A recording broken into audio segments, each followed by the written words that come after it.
स्वागत है दोस्तों, आप सबका आपके है अपने YouTube channel apex India coaching and construction में। दोस्तों, इसे लास्ट वाले वीडियो में मैंने आप लोगों के लिए इसी तरह ईवीएस के महत्वपूर्ण पॉइंट्स बताया था। सेम आज भी इस वीडियो में हम बात करेंगे कुछ महत्वपूर्ण पॉइंट्स पर। तो दोस्तों, चलते हैं बिना किसी देर के अपने पॉइंट्स की तरफ। तो दोस्तों, हमारा सबसे पहला पॉइंट्स है यहाँ पे, फूलों की घाटी उत्तराखंड की पहाड़ियों में पाई जाती है। हमने क्या कहा कि फूलों की घाटी कहाँ पाई जाती है? तो उत्तराखंड। तो ये दो चीज याद रखिएगा, फूलों की घाटी कहाँ है? उत्तराखंड में। ठीक है। अगला पॉइंट है हमारे पास, गेंदा जेनिया आदि फूलों का उपयोग कपड़ों को रंगने के लिए किया जाता है। कपड़े में रंग डालने के लिए किया जाता है इन फूलों का इस्तेमाल। उसके बाद अगला पॉइंट है हमारे पास, उत्तर प्रदेश में कन्नौज जिला। उत्तर प्रदेश में कौन सा जिला है? कन्नौज है, जहां इत्र बनाई जाती है। तो इत्र के लिए ये बहुत प्रसिद्ध है, बहुत फेमस है। याद रखिएगा, कन्नौज, ये बार बार आता है पेपर में। चलते हैं अब हम लोग अगले पॉइंट्स की तरफ।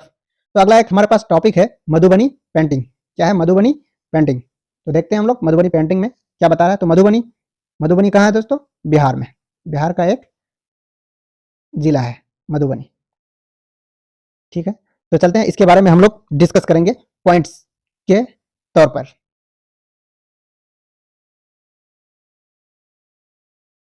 चलिए, तो यहाँ पे अगला पॉइंट है हमारे पास, चित्र में डिजाइन को मधुबनी कहा जाता है। एक चित्र आपको ऊपर दिखाया गया है। देखिए दोस्तों, यहाँ पे एक चित्र बनाया गया है ना। ये चित्र है, देखिए, इसमें पक्षी है, हाथी है, जानवर, और भी कुछ कलाकारी किया है इसमें। देखिए, तो चित्र में डिजाइन को मधुबनी कहा गया है। कौन सी पेंटिंग है ये? मधुबनी पेंटिंग है, जो चित्र में दिखाया गया है। ये लोक कला का एक बहुत पुराना रूप है। कौन सा? मधुबनी पेंटिंग लोक कला का बहुत पुराना रूप है। अगला पॉइंट है, बिहार में एक जिला है जिसे मधुबनी कहा जाता है। मैंने ऊपर आप लोग को बता दिया कि एक जिला है मधुबनी। कहाँ का? बिहार का। उसी के नाम पर इस पेंटिंग का नाम पड़ा है, बस। अगला पॉइंट है, ये चावल के पाउडर के पेस्ट से पेंटिंग बनाई जाती है जिसमें रंग मिलाया जाता है। बहुत इंपॉर्टेंट है ये कि चावल के पाउडर के पेस्ट से पेंटिंग बनाई जाती है जिसमें रंग को मिलाया जाता है। मेन काम किसका है यहाँ पे?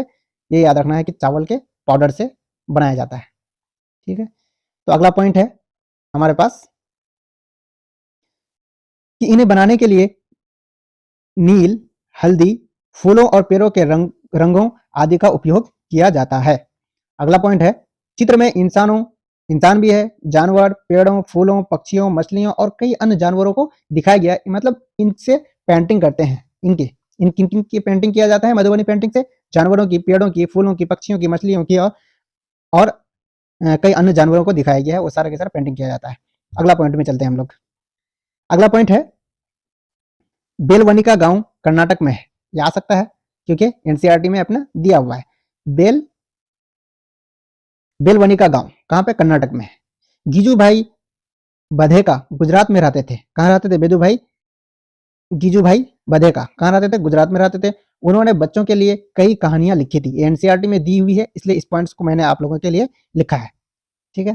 तो अब हम लोग चलते हैं अगले पॉइंट की तरफ। तो अगला पॉइंट है, एक भारतीय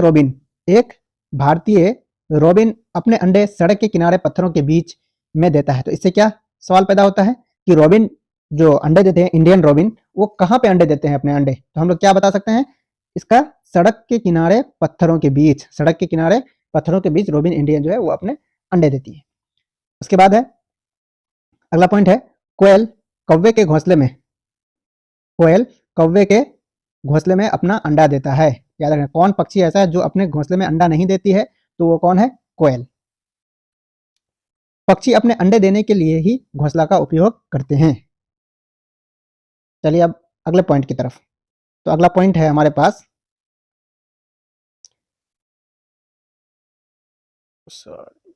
हाँ, चूजे बड़े होने के बाद पक्षी अपना घोंसला छोड़ देते हैं। वो फिर चले जाते हैं। चूजे मतलब जो बच्चे होते हैं। नल्लमदा आंध्र प्रदेश में है। नल्लमदा कहाँ पे है? आंध्र प्रदेश में, याद रखिएगा। उसके बाद हिलगुंडी कर्नाटक में है।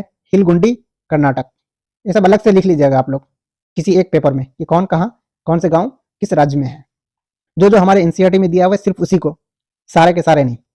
हिलगुंडी में बच्चों की पंचायत को भीम संघ कहा जाता है। भीम संघ, इससे भी बार बार प्रश्न आते हैं कि हिलगुंडी में बच्चों की पंचायत को क्या कहते हैं। तो हिलगुंडी में बच्चों की पंचायत को भीम संघ कहा जाता है। और हिलगुंडी कहाँ है? वो कर्नाटक में है। VVI बहुत ही इंपॉर्टेंट है दोस्तों ये। चलते हैं अगला पॉइंट। तो अगला पॉइंट है हमारे से बरगद के पेड़ के बारे में। जो लटकती हुई शाखाओं की तरह दिखता है वो वास्तव में इस पेड़ की जड़ें हैं। ये हम लोगों ने देखे हैं बरगद के पेड़, उसका बाहरी जो है उसमें भी शाखा की तरह वो लटकता रहता है। वो जड़ें होती है जो लटकते रहता है। चलते हैं अगले पॉइंट की तरफ। तो अगला पॉइंट है डेजर्ट ओक है, जिसको कहाँ पाया जाता है? ऑस्ट्रेलिया में पाया जाता है डेजर्ट ओक। डेजर्ट ओक पेड़ की जड़ें गहराई तक जाती है और पानी पेड़ के तने में जमा हो जाती है। देखिए दोस्तों, इससे इस तरह के प्रश्न पूछे जाते हैं, जैसे इसके डेजर्ट ओक के बारे में निम्नलिखित में से कौन सा कथन सत्य नहीं है या कौन सा कथन सत्य है। इसमें आपको 4 या 5 स्टेटमेंट्स दिया जाएगा, उसको आपको फिर चुनकर लिखना है। तो इसके बारे में जब आपको पॉइंट्स पता रहेगा, इसके कुछ पॉइंट्स है वो पता रहेगा, तब आप इसके जो आंसर है अब आप अच्छी तरह से कर सकते हैं। ठीक है, तो ओक के पेड़ की जड़ें गहराई तक जाती है और पानी पेड़ के तने में जमा हो जाता है। तो तने में क्या जमा करता है? पानी को जमा करता है। और जड़ें क्या है? गहराई तक जाती है। और कहाँ पाया जाता है? ऑस्ट्रेलिया में पाया जाता है, रेगिस्तानी एरिया में पाई जाती है। ये चीज याद रखिएगा डेजर्ट ओक के बारे में। आप लोग स्क्रीनशॉट ले लीजिए इसका। अगला पॉइंट है असम में चावल की नई फसल के अवसर पर बिहू उत्सव मनाया जाता है। ये तो असम की बात हुई। और अलग अलग जगह पर फसल कटाई के बाद अलग अलग तरह के फेस्टिवल उत्सव मनाया जाता है, त्योहार मनाया जाता है।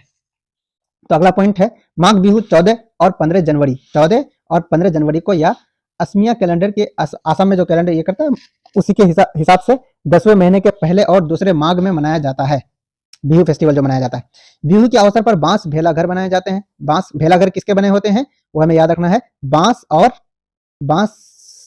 बिहू अवसर बांस से किससे भेला घर बनाया जाता है? किससे? बांस से भेला घर बनाया जाता है। आप लोग इसका स्क्रीनशॉट ले लीजिए। चलते हैं अगले पॉइंट के तरफ। तो अगला पॉइंट है मुख्तारपुर गांव। कहाँ? मुख्तारपुर गांव आंध्र प्रदेश तेलंगाना राज्य के पोचमपल्ली जिले में है। पोचमपल्ली जिले में है। कहाँ? मुख्तारपुर। पोचमपल्ली जिले में पारंपरिक व्यवसाय है कालीन बुनाई, खिलौना बनाना, इत्र उत्पादन आदि। देखिए दोस्तों, यहाँ पे इत्र उत्पादन ज्यादा, अगर इत्र से आया तो वो ज्यादा कहाँ पे है? और एक हमने बताया अभी कि कन्नौज में, जो यूपी के एक जिला है। सेम इसी तरह यहाँ पे भी है। कौन? पोचमपल्ली एक जिला है। कहाँ के जिला है वो? तेलंगाना का। यहाँ पे क्या क्या यहाँ पे व्यवसाय है? क्या क्या है? कालीन की बुनाई होती है यहाँ पे, और खिलौना बनाया जाता है, इत्र की भी उत्पादन किया जाता है यहाँ पे। चलते हैं अब अगले पॉइंट की तरफ। तो अगला पॉइंट है ये चीजें उस जगह के नाम से प्रसिद्ध हो गई है जहां उन्हें बनाया जाता है। जैसे कुल्लू शॉल कहाँ बनाया जाता है? पोचमपल्ली में बनाया जाता है। मधुबनी पेंटिंग कहाँ बनाया जाता है? मधुबनी में। मधुबनी बिहार का एक जिला है जिसमें मधुबनी पेंटिंग, तो उसी के नाम से मधुबनी पेंटिंग है। असम रेशम, कश्मीरी कढ़ाई आदि, ये सब जगह उनके जगह के नाम से ही लिया गया है। ठीक है, तो चलते हैं अब हम लोग अगले पॉइंट की तरफ। तो अगला पॉइंट है अबू धाबी, संयुक्त अरबी अमीरात में, यूनाइटेड अरब इमारेट्स, संयुक्त अरब। अबू धाबी है कहाँ पे है? अरब में है। अबू धाबी की मुद्रा दिरहम है। क्या है? दिरहम। अबू धाबी की मुद्रा दिरहम है। उसके बाद अगला पॉइंट है चितप्पन मलयालम में पिता का छोटा भाई, मतलब जिसको हम लोग चाचा बोलते हैं, उसी को अगर हमें मलयालम में बोलना पड़ेगा तो हम लोग क्या बोलेंगे? चितप्पन मीन्स चाचा। चाचा को चितप्पन बोला जाता है। चलिए चलते हैं अब अगले पॉइंट की तरफ हम लोग। इसका स्क्रीनशॉट ले लीजिए आप लोग। अगला पॉइंट है अब कुजुम्मा मेघालय में पिता के छोटे भाई की पत्नी। यहाँ देखिए, दिखाई नहीं दे रहा होगा आप लोग को। चलिए अब दिखाई देगा। कन हाँ, कुंजम्मा मलयालम में पिता के छोटे भाई की पत्नी। मतलब समझे आप लोग? थोड़ा यहाँ पे आप लोग रिश्तेदारी भी ये कर लीजिए, क्या बोलते हैं उसको, जोड़ लीजिए। रिश्तेदार कैसे जोड़ा जाता है? पिता के छोटे भाई क्या होंगे? चाचा होंगे। तो उसकी पत्नी जो होगी वो चाची होगी हिंदी लैंग्वेज में। अगर उसको हमको बोलना है मलयालम में तो क्या हो जाएगा, कुजम्मा, कुंजम्मा। ठीक है दोस्तों, चलते हैं अब अगले पॉइंट की तरफ। तो अगला पॉइंट है, केरल में कई फलों के पेड़ मिलते हैं जैसे नारियल, केला, कटहल, पपीता, सुपारी आदि, याद रखिएगा। अगला पॉइंट है, रेगिस्तान में उगने वाला एकमात्र पेड़ खजूर के हैं। खजूर के पेड़ कहाँ पे उगते हैं, वो रेगिस्तान में। अगला पॉइंट है, केरल में विभिन्न मसाले मिलते हैं। मसाले अगर तेजपत्ता, इलायची, काली मिर्च, ये सब कहाँ पे मिलते हैं, केरल में, याद रखिएगा दोस्तों। केरल में मसाले के उत्पादन किया जाता है। अगला पॉइंट है, गरम मसाला छोटी और बड़ी इलायची, लौंग, जीरा, दालचीनी, काली मिर्च, सौंठ आदि से बना होता है। चलते हैं अब अगले पॉइंट की तरफ। अगला पॉइंट है, अगला पॉइंट है दोस्तों, lieutenant commander Waheeda prism, Waheeda prism भारतीय नौसेना में एक डॉक्टर हैं। अगला पॉइंट है, लेफ्टिनेंट वहीदा परेड का नेतृत्व करने वाली पहली महिला है। परेड का नेतृत्व करने वाली पहली पहली महिला कौन है, वहीदा। इनके बारे में एनसीईआरटी में दिया हुआ है, वहीदा प्रिज्म के बारे में। अगला पॉइंट है, वहीदा प्रिज्म जम्मू और कश्मीर के राजौरी जिले के थन्नडी से हैं। याद रखिएगा, जम्मू कश्मीर से हैं और कौन से जिले से, राजौरी जिले के थन्नडी गांव से है। 3 चीज याद रखिएगा इसमें। वहीदा प्रिज्म क्या थी, वो लेफ्टिनेंट कमांडर थी, इतना याद रखिएगा। भारतीय सेना में एक डॉक्टर भी हैं, और उसके बाद क्या है, वो परेड का नेतृत्व करने वाली पहली महिला है। और वहीदा प्रिज्म जम्मू कश्मीर, कहाँ की रहने वाली है, जम्मू कश्मीर की रहने वाली है, और राजौरी जिले हैं और थन्नडी गांव से हैं। परेड में कुल आदेशों की संख्या 36 है। कुल आदेशों की संख्या कितनी है, 36 होती है। प्रिज्म ऐसा कांच होता है जो 7 रंग दिखाता है। प्रिज्म में कितने कलर, ये मैंने जो लास्ट वीडियोस डाला है उस पर आप लोग देखिएगा, मैंने इस पर भी ऑब्जेक्टिव क्वेश्चंस बनाया है, जिसमें दिया गया है कि प्रिज्म में कितने कलर होते हैं। तो कितने कलर के होते हैं, 7। तिब्बती, जिसे भोटी भी कहा जाता है, लद्दाख में बोली जाने वाली भाषा है। क्या, तिब्बती भाषा, जिसे भोटी भी कहा जाता है, वो कहाँ की भाषा है, लद्दाख में बोली जाती है, क्या, तिब्बती। और छोटी भाषा में माँ को भोटी, भोटी भाषा में, वही हम लद्दाख भी बोल सकते हैं इसको, लद्दाख में भोटी भाषा या तिब्बती भाषा। तिब्बती भाषा में माँ को अमाले कहा जाता है। क्या कहते हैं, अमाले। कौन सी भाषा में, भोटी भाषा में। और पिता को कहा जाता है अबाले, अमाले, अबाले। अमा माँ को कहा जाता है, अबाले बाप को कहा जाता है। चलते हैं दोस्तों अगले पॉइंट की तरफ। अगला पॉइंट है, रेशम का कीड़ा। रेशम का कीड़ा अपनी मादा कीड़ा को उसकी गंध से कई किलोमीटर दूर से ढूंढ सकता है। किससे ढूंढ सकता है, गंध से, और कई किलोमीटर दूर तक वो अपनी मादा को ढूंढ सकता है। चींटियां चलते समय जमीन पर कुछ ऐसे पदार्थ छोड़ती है जिसे सूंघकर पीछे आने वाली चींटियों को रास्ता मिल जाता है। तो हम लोग कह सकते हैं कि चींटियां जो है एक दूसरे के पीछे कैसे चलती है ना, वो क्या छोड़ती है, स्मेल। क्या छोड़ती है, स्मेल, गंध छोड़कर एक दूसरे के पीछे वो लोग झुंड में चलती है। अगला पॉइंट हमारे पास, मच्छर हमारे शरीर की गंध, क्या, गंध, खासकर पैरों के तलवे की और हमारे शरीर की गर्मी से हमें ढूंढ लेता है, तभी हम लोग को मच्छर काटता है। इसलिए हमें रोज नहाना चाहिए, गंदगी से बचना चाहिए। अगला पॉइंट है, सड़कों पर कुत्तों को भी अपनी जगह बांटी होती है। देखिए दोस्तों, कुत्ता जो है अलग जगह नहीं जा सकता है, क्योंकि वो लोग अपने एरिया को क्या करके रखता है, बांध करके रखता है। वो अपने एरिया में किसी दूसरे कुत्ते को घुसने नहीं देता है। वो कैसे पता चल जाता है, एक कुत्ता को दूसरे कुत्ते के मलमूत्र, किससे, मलमूत्र की गंध से, मलमूत्र की गंध से जान लेता है कि उसके इलाके में बाहर के कोई कुत्ता आया है, तो उसे वो लोग भगा देता है। चलते हैं अब अगले पॉइंट की तरफ। तो अगला पॉइंट है हमारे पास,